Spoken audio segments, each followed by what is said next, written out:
Bom dia, que a paz de Deus nos envolva hoje e sempre. E para mim é sempre uma alegria estar aqui para compartilhar esse momento. E que é, meu nome, acho que eu falo, meu nome é Paulo, né? Eu sou voluntário lá do Jefa e a função nossa aqui é compartilhar alguns ensinamentos muito bons para todos nós. Que sempre gosto de falar isso, né? Tudo que nós falamos aqui tem a finalidade, tem a função de que a gente tenha capacidade de manter o nosso equilíbrio interno. Ainda mais nos tempos atuais, né? Nós estamos vivendo, pode falar que é uma tempestade que essa pandemia provoca, problemas econômicos, sociais, além do sanitário. E você estando equilibrado, a tua navegação por todos esses problemas fica um pouco melhor. Então, antes de iniciarmos o tema de hoje, vamos tirar um pequeno instante para fazermos uma oração de abertura. Assim, convido a todos a se tranquilizarem, a sentarem de forma confortável, respirando devagar, sentindo esse momento, sentindo o ambiente. Primeiramente, agradecendo a Deus pela oportunidade que temos de estarmos aqui para fazer essas reflexões, muito úteis, por sinal. E vamos saudando os nossos mentores individuais, saudando os mentores, os nossos amigos espirituais que também nos ajudam nessa reflexão. E, principalmente, solicitando a Deus que nós estejamos sempre harmonizados com sua mente e assim estarmos prontamente inspirados. Vamos fazer nossa caminhada, nossa elevação, buscando a presença amorável da nossa Mãe Espiritual, Maria, que sempre nos recobre com o seu manto azul, com o seu abraço caloroso, nos acalma, nos acalenta. E dessa forma, vamos buscando a presença amorável do nosso irmão maior, Jesus. Ele que nos deu todos esses ensinamentos, nos deu esse caminho, essa filosofia de vida. Amar o próximo, fazer o outro que gostaria que fizesse a nós, perdoar sempre, dar outra face. É uma quantidade grande de atitudes que tem a finalidade de nos harmonizarmos com o cósmico, com as forças celestiais, com os espíritos elevados. E assim, solicitamos a luz que ilumine o nosso caminho, que nos leve em direção ao seio do nosso amantíssimo Pai. A Ele nós nos aproximamos com o coração cheio de agradecimento, de alegria. Agradecemos pela família que nós estamos inseridos, agradecemos pelo trabalho que nos dá o sustento, pela saúde que nos dá o amparo, pela oportunidade desses momentos de preleção, de palestras, pelos livros que nos ajudam também. São ferramentas que estão aí à nossa disposição. E agradecemos dizendo, Pai nosso que estás nos céus, santificado seja o vosso nome, venha a nós o vosso reino, seja feita a vossa vontade, assim na terra como no céu.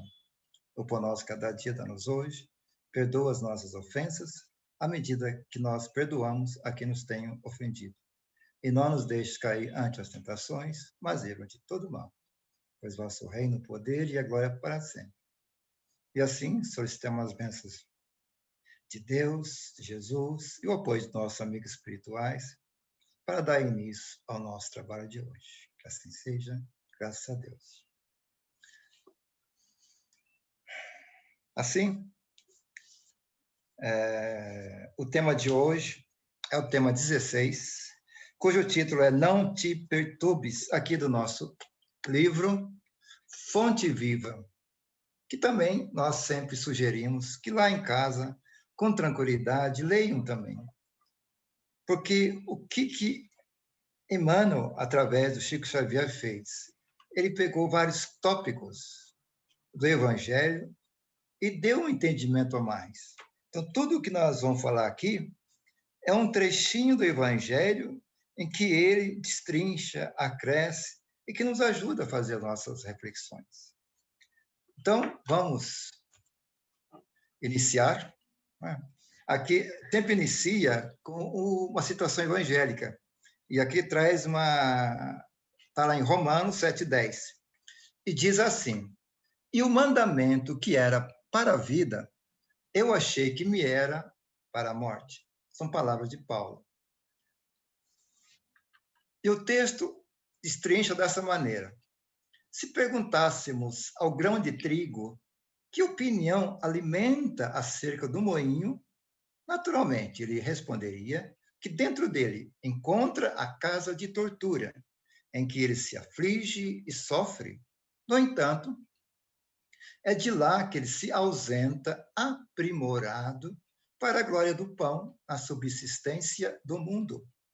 Se indagássemos da madeira, com respeito ao serrote, informaria que nele identifica o algoz de todos os momentos, a dilacerar-lhe as entranhas. Todavia, sob o patrocínio do suposto verdugo, face delicada e útil para servir em atividades sempre mais nobres.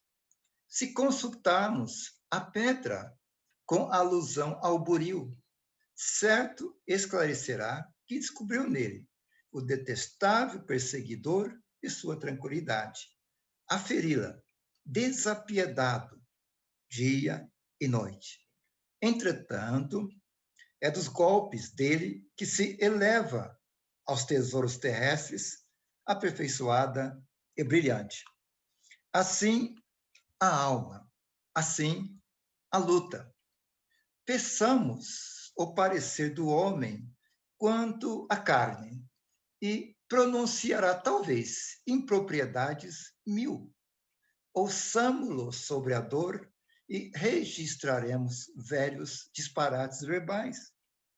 Solicitemos-lhe que se externe com referência à dificuldade, que derramará fel e pranto. Contudo, é imperioso reconhecer que do corpo disciplinado, do sofrimento purificador e do obstáculo asfixiante, o espírito ressurge sempre mais aformoseado, mais robusto e mais esclarecido para a imortalidade. Não te perturbes, pois, diante da luta, e observa. O que te parece derrota, muita vez é vitória. E o que te se afigura em favor da tua morte é contribuição para o teu engrandecimento na vida eterna.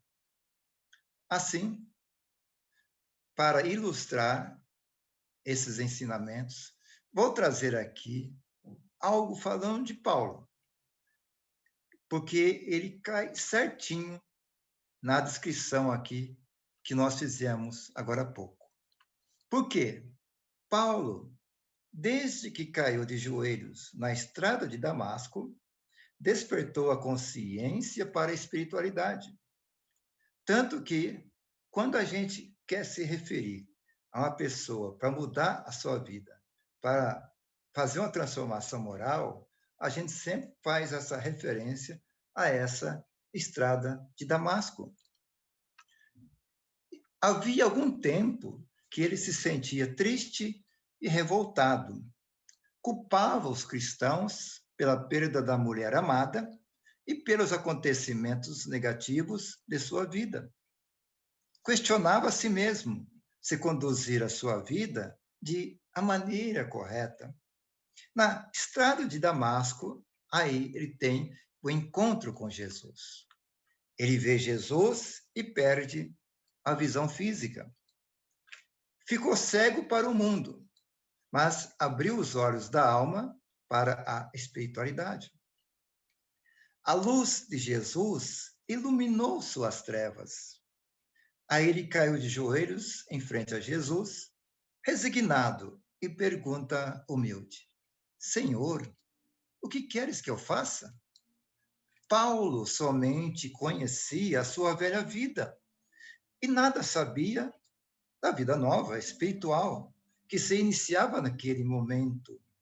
Ele vivia voltado para as coisas materiais e para os louros colhidos de uma existência que ele achava ser completa e realizada. Apesar de ser um doutor da lei, homem culto, nada entendia da lei de amor, a qual Jesus viera nos ensinar. Ele teria que começar tudo de novo, ressurgir das cinzas, deixar o homem velho no passado e transformar-se em um homem novo. Se prestarem bem atenção, nas nossas escolas de aprendizes do Evangelho, sempre se refere a essa frase: deixarmos de ser o homem velho para ser o homem novo, na transformação moral, na reforma íntima. E sabemos que não foi nada fácil para ele seguir o ensinamento, o chamamento de Jesus para o serviço redentor. Após o encontro com Jesus, ele teve que renunciar a velhos padrões, conceitos, preconceitos. O resto de sua vida foi de resignação, desprendimento material e confrontos íntimos, e também com pessoas. Sua única arma foi a força de vontade, a coragem e a fé. Então, como pode ver, ele teve que se desprender do lado material, teve confronto íntimo, quer dizer, aquela pergunta que ele fazia para ele mesmo: será que eu estou no caminho certo? É isso que eu tenho que seguir? Isso é bom para mim? São perguntas que nós fazemos a cada um de nós também. E esse exemplo de Paulo nos incentiva só de ver o resultado do seu trabalho até hoje. Tanto que está aqui, que a única arma que ele teve foi a força de vontade, a coragem e a fé. E Paulo não se transformou de uma hora para outra. Podemos comprovar isso em uma passagem da Bíblia, porque ele disse: pois o que faço não o entendo. Porque o que quero, isso não pratico, mas o que eu aborreço, isso faço. Agora, porém, não sou mais eu que faço isto, mas o pecado que habita em mim. Com efeito, o querer o bem está em mim, mas o efetuar o bem não está. Ora, se eu faço o que eu não quero, já o não faço eu, mas o pecado que habita em mim. Então, esta lei em mim, que mesmo querendo eu fazer o bem, o mal está comigo. Eu tenho prazer na lei de Deus, mas vejo nos meus membros outra lei guerreando contra a lei do meu entendimento. Miserável homem que eu sou, quem me livrará do corpo desta morte?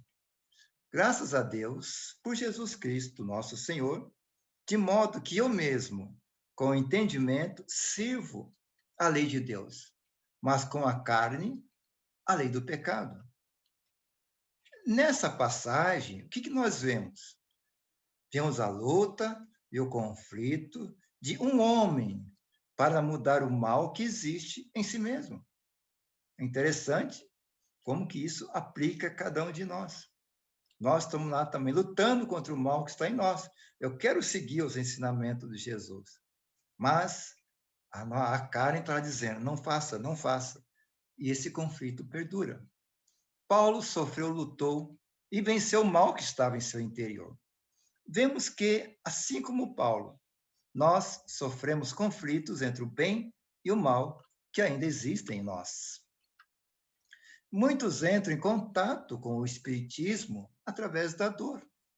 Para muitos, a dor foi o chamado para o trabalho na seara do mestre. Aceitarmos o chamado é o nosso primeiro impulso, pois pensamos que com o trabalho acabaremos com a dor e encontraremos a paz. Mas não é bem isso o que acontece.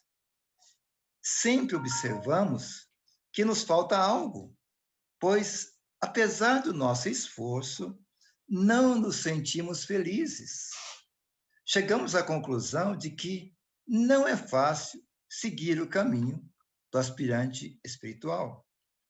Inicia-se, então, o nosso conflito interno, a nossa dualidade, que é a verdadeira batalha entre o que é o certo e o errado. Quando pensamos ter encontrado a paz, observamos a guerra entre o nosso ego e o nosso espírito. É aquela luta eterna. Sentimos o nosso coração dilacerado pela dor. Sentimos-nos divididos entre o mundo e a espiritualidade. Achamos poder encontrar a felicidade nas posses materiais, mas intimamente sabemos que a felicidade está no encontro conosco mesmo e com Jesus. Aquela viagem interior que nós temos que fazer sempre. Viver em um mundo repleto de ilusões e não ceder a essas ilusões é a nossa mais difícil meta. Abandonar as ilusões e todos os desejos, muitas vezes, nos parece como a morte, mesmo que a gente saiba ser necessário para o nosso bem. Ainda assim, nós nos sentimos desiludidos e tristes. A posse material não é proibida por Deus, mas o que nós temos que observar e compreender é a nossa relação com ela, os meios que usamos para conseguir e a nossa reação quando não conseguimos o que ambicionamos. Tanto que eu gosto sempre de falar, o que diferencia de uma pessoa para outra é a maneira com que ela lida com suas frustrações. Porque o que nós mais temos ao longo do dia, nas nossas buscas, no nosso desejo, são frustrações. E a forma como você lida com essas frustrações é que te vai dizer se você está no caminho correto da espiritualidade ou não. A maioria das pessoas procura o sucesso, as posses de qualquer forma. Todos querem estar por cima. E esse desejo de querer estar por cima, ela cria conflitos em nós mesmos e com o nosso próximo. Por quê? Ele leva a competição, leva a inveja, leva a animosidade. E Jesus nos ensinou que não podemos servir a dois senhores, servir a Deus e ao mundo. O que nós temos que compreender é a diferença entre a vontade e o desejo. A vontade é de Deus. O desejo é do mundo. Se estivermos convictos em trilhar a senda da espiritualidade, temos que enfrentar os obstáculos com vontade, coragem e determinação, conforme falamos sobre Paulo. A reforma íntima é o caminho difícil, mas repleto de provas e renúncias, as quais temos que passar. Se cada um consertar de dentro o que está desajustado, tudo o que estiver fora estará certo. Então, vou dar um exemplo aqui. Quando pedimos a Deus a paciência, várias situações acontecerão e que nos dará a oportunidade de experimentarmos a paciência e também conhecer a nossa atitude perante essa situação. A situação existe, que é a falta de paciência. Admitimos que exista, que é a reforma íntima. Nós começamos a agir, que é aplicada a vontade e ação para transformar em mim esta imperfeição. Saibamos que todas as provas são para o nosso burilamento e nosso bem. Por isso, necessárias. Por mais que a experiência se assemelhe à morte, sabemos que no fim alcançaremos a vitória espiritual. Existem pessoas que, quando entram no caminho da espiritualidade, desistem por não conseguirem lidar com a reforma íntima. Perseguições de obsessores, lidar com as doenças que não vêm, e querer ficar parados, escolher o velho, que é o conhecido sofrimento, em relação ao novo, que é o desconhecido, mas que esse novo nos levará à libertação e à verdadeira felicidade. Com licença. Os homens se revoltam contra o sofrimento e a dor, e muitas vezes se melindram ou se tornam vítimas, sem compreender o porquê sofrem.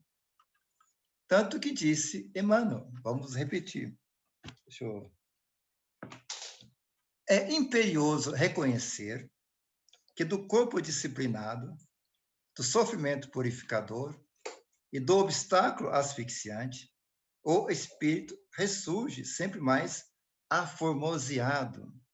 Quer dizer, o teu espírito vai ficar mais formoso, vai ficar mais iluminado, vai ficar mais robusto, forte e mais esclarecido para a imortalidade. Quer dizer, melhor preparado para os serviços superiores na espiritualidade. E Emmanuel explica muito bem em seu texto que tudo na natureza se dá a um bem maior, que tudo isso passa por uma dilaceração, passa por uma tortura, mas saem da experiência dolorosa para servir em atividades sempre mais nobres. Veja o exemplo da semente. Resignada, se deixa cobrir pela terra. Em sua quietude, sozinha, ela morre para germinar. E ela dá a si próprio em favor da árvore. É assim que temos que agir, entregar o nosso eu em favor do espírito. São palavras de Emmanuel. Não te perturbes, pois, diante da luta e observa. O que te parece derrota, muitas vezes é vitória. E o que te se afigura a favor de tua morte é contribuição para o teu engrandecimento na vida eterna. Portanto, reafirmamos, não devemos nos perturbar achando que o nosso sofrimento aumentou desde que começamos a seguir o caminho do aprendiz do Evangelho. O aprendiz do Evangelho de Jesus, logicamente, vai passar por provas que lhe darão experiências, darão compreensão da vida e também de si mesmo. Não podemos deixar de observar que quando saímos de uma prova, estamos mais experientes, fortalecidos e maduros. Não nos esqueçamos de que sem o amor, nada seremos.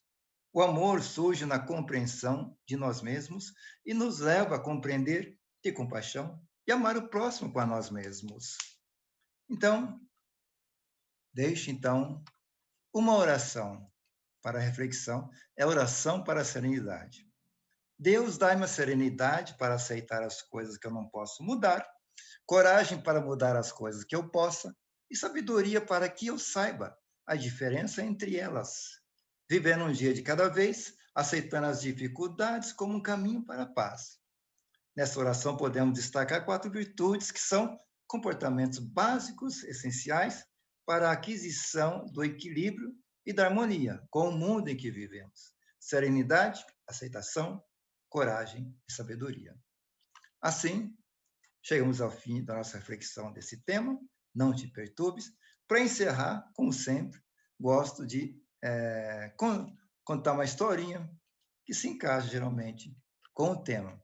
E essa historinha, ela se chama Tudo que Deus faz é perfeito. Há muito tempo, num reino distante, havia um rei que não acreditava na bondade de Deus. Tinha, porém, um súdito que sempre lhe lembrava dessa verdade. Em todas as situações, ele dizia: meu rei, não desanime, porque tudo que Deus faz é perfeito, ele nunca erra. Um dia o rei saiu para caçar, juntamente com seu súdito, e uma fera da floresta atacou o rei. O súdito mal conseguiu matar o animal, porém, não evitou que Sua Majestade perdesse o dedo mínimo da mão direita. O rei, furioso pelo que havia acontecido e sem mostrar agradecimento por ter a sua vida salva pelos esforços do seu servo, perguntou a este: E agora? O que é que você me diz? Deus é bom? Se Deus fosse bom, eu não teria sido atacado e não teria perdido meu dedo. O servo respondeu: Meu rei, apesar de todas essas coisas, somente posso dizer que Deus é bom e que mesmo isso, perder um dedo, deve ser para o seu bem, porque tudo que Deus faz é perfeito, ele nunca erra. O rei, indignado com a resposta do súdito, mandou que fosse preso na cela mais escura e mais fétida do calabouço. Após algum tempo, o rei saiu novamente para caçar e aconteceu dele ser atacado, desta vez, por uma tribo de índios que viviam na selva.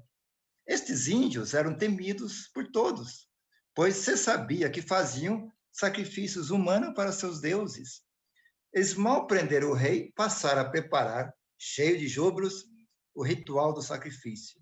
Quando já estava tudo pronto e o rei já estava diante do altar, o sacerdote indígena, ao examinar a vítima, observou, furioso: Este homem não pode ser sacrificado, porque ele é defeituoso. Falta-lhe um dedo. Assim, o rei foi libertado. E ele, ao voltar ao palácio, muito alegre e aliviado, libertou o seu súdito e pediu que viesse à sua presença. Ao ver o servo, abraçou-o afetuosamente, dizendo-lhe: Meu caro, Deus realmente foi bom comigo. Você já deve estar sabendo que escapei da morte, justamente porque não tinha um dos dedos. Mas ainda tem em meu coração uma grande dúvida. Se Deus é tão bom, por que permitiu que você fosse preso da maneira que foi? Logo você, que tanto defendeu. O servo sorriu e disse: Meu rei, se eu estivesse contigo nessa caçada, certamente o sacrificado seria eu, pois não me falta dedo algum. Portanto, lembre-se, tudo que Deus faz é perfeito. Ele nunca erra. Muita paz é muita luz.